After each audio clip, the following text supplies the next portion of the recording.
You got Leon D here, and we're going to talk about food. I'm not an expert on anything to do with food, but I've been around a long time, and I am a professional barbecuologist. I know food. I know what I like. I know what I don't like. I know a lot of things that you may not like. That's the intro for Leon D. Let's get it on. Tonight, this is Showbiz Eats. And, I'm kind of frustrated because a lot of you doing the exact same things you was doing before. Tonight, we're going to talk about barbecuing on an open pit fire with the grill. So, I know a lot of you look forward to this. We look forward to it as well. But I'm going to tell you some do's and don'ts, primarily some don'ts. Let's get right to it. Um, we're not experts about anything that we talk about. We're not experts, but we have a lot of life knowledge about what you should be and shouldn't be doing. So let's get right down to it. Now, one thing about when you use a grill, you got pellets. But tonight we're gonna talk about briquettes and coal. It's a big difference in the two, and you must know this to move forward and not kill your friends, because see, your friends don't know the difference. But if you want smoky food, you have to know the difference. Now, rule number one. Let's go by some rules. Rules number one: as Showbiz Eats, don't use lighter fluid. Don't use lighter fluid at all. Your food is gonna taste like lighter fluid. Just don't use it. Now, a lot of you say, why not? Because like I said earlier, your food is gonna taste like lighter fluid. And every guy I've ever met overdo it. There are 1,000 ways to start a fire with briquettes or coal. 1,000 ways. Lighter fluid is just number one. Don't do it. Okay. And then use two-zone cooking. You have your fire on one side, your meat on the other side. Do not have your meat directly over your fire. That's just stupid. Okay? Don't have your meat over your fire. And if you do got a fire that you must use the entire grill grate, then use a fan to blow the heat in a different direction than where the meat is. Okay? You can use things like a candle or what they call a coal chimney, where you stack where you start your coals or your briquettes. You start them in the chimney. You pour the chimney into the other briquettes or coals that has not been lighted yet. So it's not a bad idea. Okay. And the other thing I'm gonna tell you, rule number three: you have to use a thermometer. You can't eyeball food whether it's done or not. You cannot eyeball food. You got to use a thermometer, and have more than one thermometer. You know, and if you really want to start your fire right, use small pieces of wood. Small pieces of wood with some napkins or some tissue or some newspaper. That will start your fire right away. That's rule number four. Now, rule number five. This is where a lot of people get in trouble at. Once you put the covering or the top on the grill, don't open it unless you're going to turn or flip the meat. You cannot watch barbecue cook. This is not 5-year olds who looking through the window of an oven to see the bread rises. No, no, no. Because once you do that, once you take the top off, it takes time for the temperature to get back to where you want it to be. That takes time. It does not happen instantaneously. It takes time. Okay? So, um, one thing that really, really bothers me on rule number six, and a lot of you don't get this. Do not put sauce on my meat unless you're making burnt ends. Let me decide what sauce I want. The meat will speak for itself.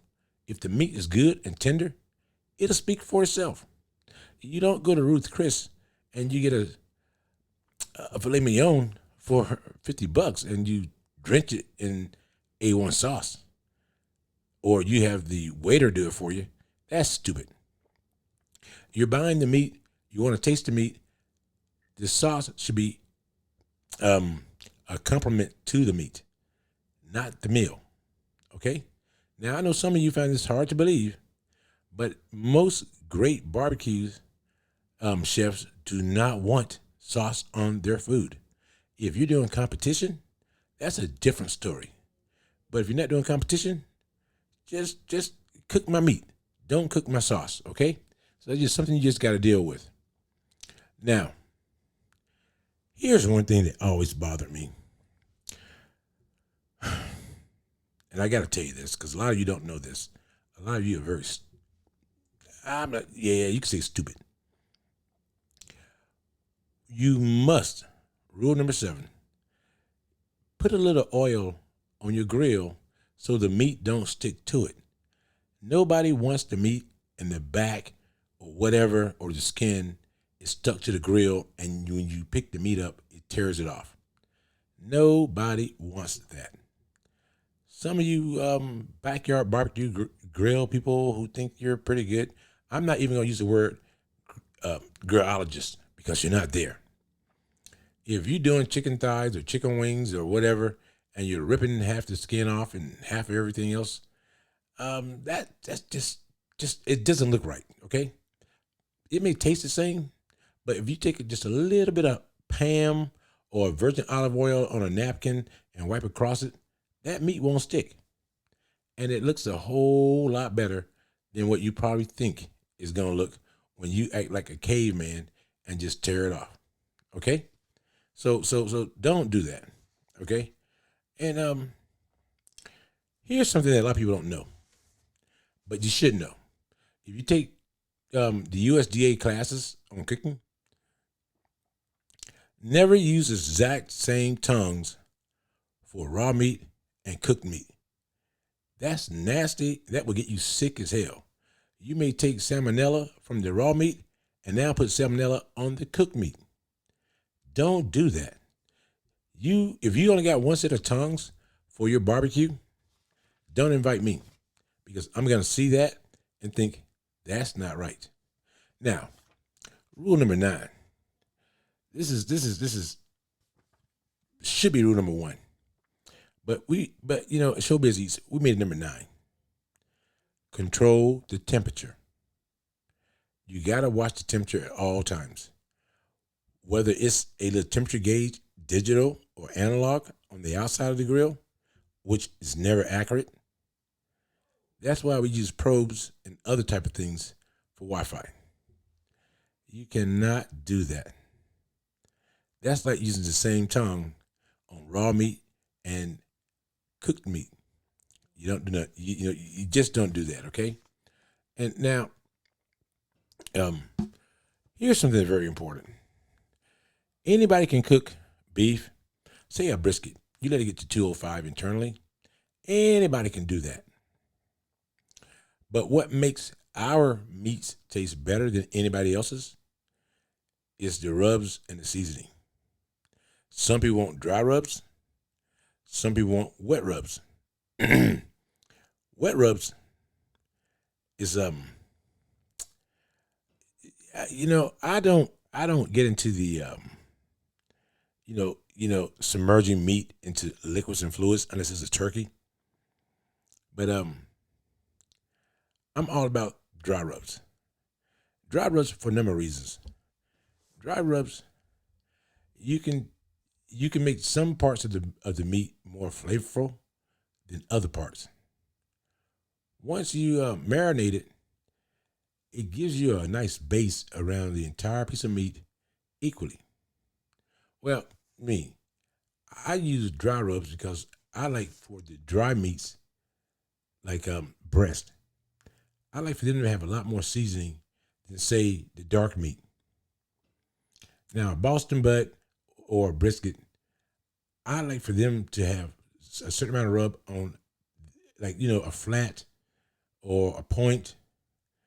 I like for them to have more seasoning than the non parts of that meat. And I like for, because moisture and, say, dry rubs, moisture, say like in a leg, it's already got moist. A leg is already moist, say on a piece of chicken or cow. But the breast is going to be pretty dry. Okay. So the other thing too, if I go to your house and you don't have heavy duty aluminum foil, we already got a problem. We got a problem because you got to have some heavy duty aluminum foil. And you can't just get a store brand or any kind of aluminum foil. Go get Reynolds. It costs you 2 or 3 cents more per foot, but go get that. Get the heavy duty. And if you ever put a big piece of meat on aluminum foil, you will notice a difference between heavy duty and the non-heavy duties. You will notice a difference. Now, saying that, I spoke earlier that we're going to talk about briquettes and coal, charcoal. Here's the benefit of both. Charcoal will last longer. It will burn slower.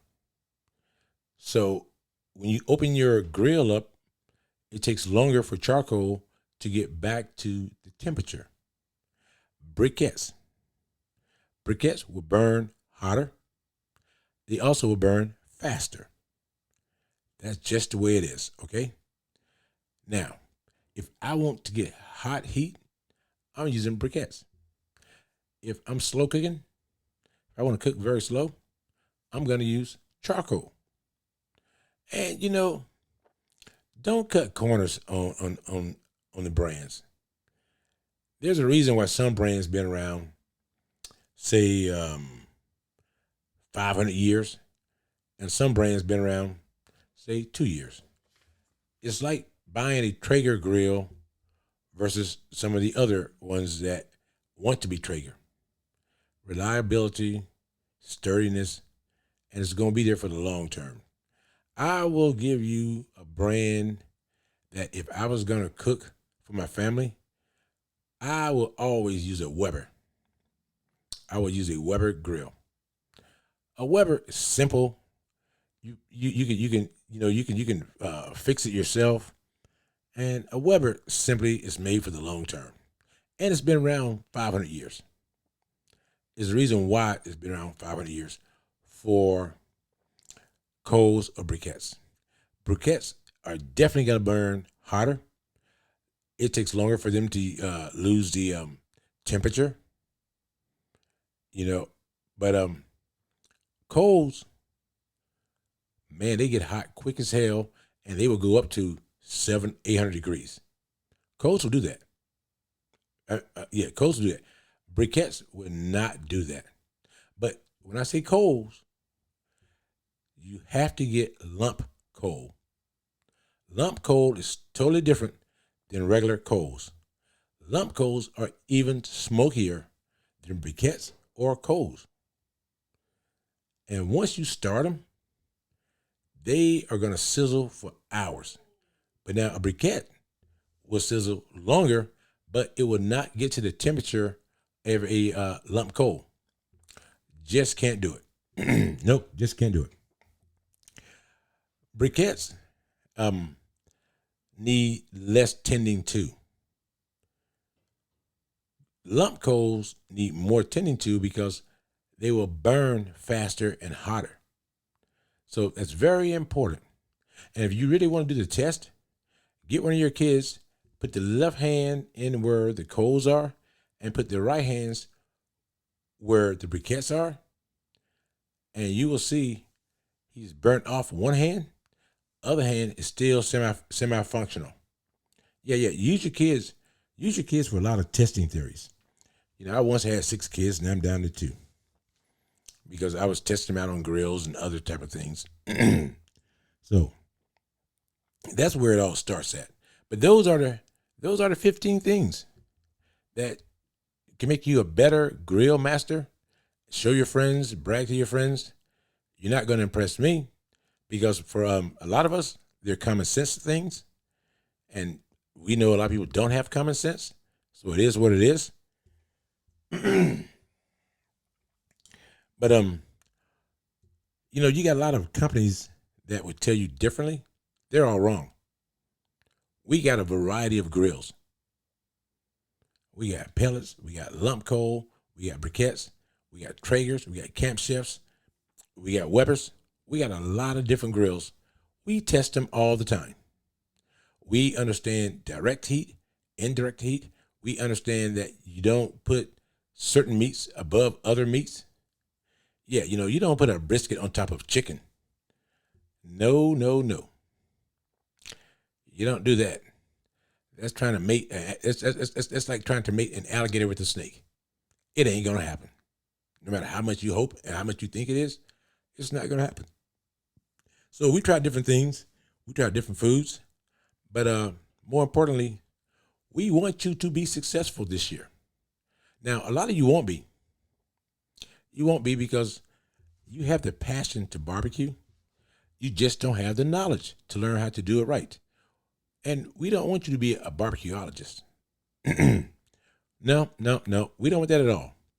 We want you to be a grillologist. We got PhDs, Doctorate of Barbecue. But like I tell you all the time, if you can grill, you can barbecue. This is coming from a master judge, Kansas City Barbecue Society master judge. I'm giving you advice and hints. Showbiz Eats, we are giving you advice so you can be successful. It ain't about us. Your friends would probably never come to one of our barbecues or one of our grillologist classes. Not your friends. Because see, we weed out those who are never going to be good at it. We weed them out. I don't want your money. You don't need my time because there is no hope. Hope is not a good strategy unless it's 2:00 in the morning and you're at a nightclub. Then you hope things go right. But when it comes to food and on the grills, you can't hope. If you do it right, you'll be fine. You do it right, you'll be fine. So Showbiz Eats want your 2001 year with your friends and everybody else, because hopefully this vaccine will allow people to gather again. If they don't even gather, come by and pick a meal up. Come by and pick a meal up. So we want that to be a better year than last year, where you cannot have your friends and everybody you think is your friends or are your friends. We want it to be a better year for you. We're always going to have a great year because we're always learning, trying different things, experimenting to tell you what's best, what works best for you and for your friends. And we're very critical, and we want you to be the exact same way. So this is Showbiz Eats. We're out. 2021. This is the first episode. We want you to have a very good year. And if you don't, it's your own damn fault because you didn't listen to our podcast. Peace.